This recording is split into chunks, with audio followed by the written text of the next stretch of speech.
ஆண்டவராய் இயேசு கிறிஸ்துவின் நாமத்தினாலே இந்த நாளிலே உங்களுக்கு வாழ்த்துக்களை தெரிவித்துக் கொள்கிறேன். என் காரியத்தை சீக்கிரமாய் ஆண்டவர் நிறைவேற்ற மாட்டாரா? ஏன் இன்னும் தாமதம்? இந்த தாமதங்கள் எதில் போய் முடிய போகிறது தெரியலையே. எடுத்த உடனே ஒரு காரியத்தை செஞ்சாதான் அது உடனடியாக முடியும் என் வாழ்க்கையில் அப்படிலாம் சொல்லி யோசிக்கிறீங்களா?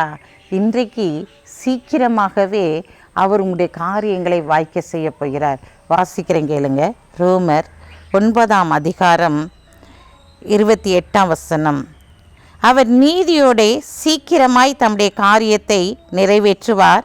கர்த்தர் பூமியிலே சீக்கிரமாகவே காரியத்தை நிறைவேற்றி முடிப்பார். இந்த நாட்களில் பார்க்க சீக்கிரமாகவே அவர் உங்களுடைய காரியத்தை நிறைவேற்றி கொடுக்க போகிறார். அவர் சீக்கிரமாக நிறைவேற்ற போகிறார், உடனடியாக நிறைவேற்ற போகிறாரு.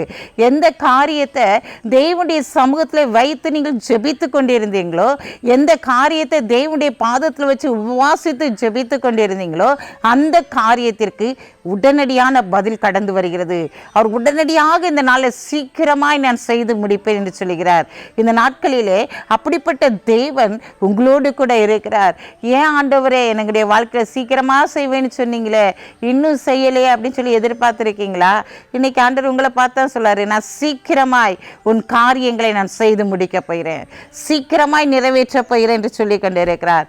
ஆம் பிரியமான சகோதரனே சகோதரியே, உன்னுடைய வாழ்க்கையில் எதெல்லாம் தடைப்பட்டு இருக்கிறதோ அதையெல்லாம் சீக்கிரமாக கர்த்தர் நான் செய்து முடிக்க போகிறேன் இருக்கிறார். இதை உடனடியாக இதோ சீக்கிரமாய் உன் காரியத்தை நான் வாய்க்க பண்ணி உன்னை கனப்படுத்துவேன் என்று சொல்லி கொண்டிருக்கிறார். கவலைப்படாதீங்க.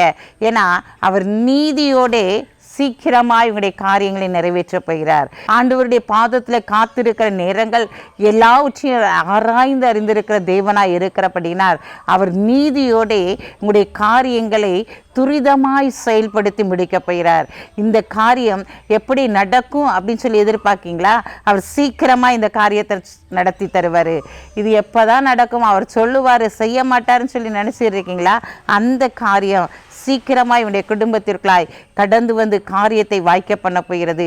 எந்த காரியம் சீக்கிரமாய் முடிய வேண்டும்? உடைய பிள்ளைகளுடைய திருமண காரியமாக இருக்கலாம், அல்லது வேலை காரியமாக இருக்கலாம், அல்லது தொழில் காரியமாக இருக்கலாம், அல்லது உடைய பிள்ளைகளுடைய சரீரத்திற்கு பலவீனங்களாக இருக்கலாம். அது சீக்கிரமாகவே கர்த்தர் இன்னைக்கு உதவி செய்து உன்னை கனப்படுத்தி ஆசீர்வதிக்க போகிறார். கண்களை மூடி ஜெபிப்போம். அன்புள்ள ஆண்டவரே, இந்த நாளுக்காக உமக்கு நன்றி செலுத்துகிறோம் அப்பா. இந்த நாளிலும் கூட சீக்கிரமாக எங்களுடைய காரியங்களை நீ செய்து முடிக்கப்படுவதற்காக நன்றி செலுத்துறையா. பிள்ளைடைய திருமண காரியங்களை செய்து முடிங்க. இந்த நாளில் தகப்பனே மீ துதிக்கிறோம். வியாதிப்பட்டு இருக்கிற உங்களுடைய பிள்ளைகளுடைய நிலைமை சீக்கிரமாய் மாற்றி போடுங்க.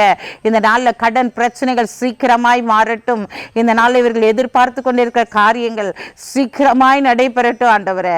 இவர்கள் ஒவ்வொருவரையும் ஆண்டவரை என்ன எதிர்பார்ப்போடு சீக்கிரமாய் செய்ய மாட்டாரா என்று சொல்லி, துரிதமாய் நடத்த மாட்டாரா என்று சொல்லி ஏங்கி தவிக்கிற காரியத்தை இந்த நாட்களில் செய்து முடித்து இவர்களை கனப்படுத்தப்படுவதற்காக நமக்கு நன்றி செலுத்துகிறோம். உங்கள் நாமம் மட்டும் மையப்படட்டும். இயேசுவின் நாமத்தில் ஜெபிக்கிற நல்ல பிதாவே, ஆமீன்.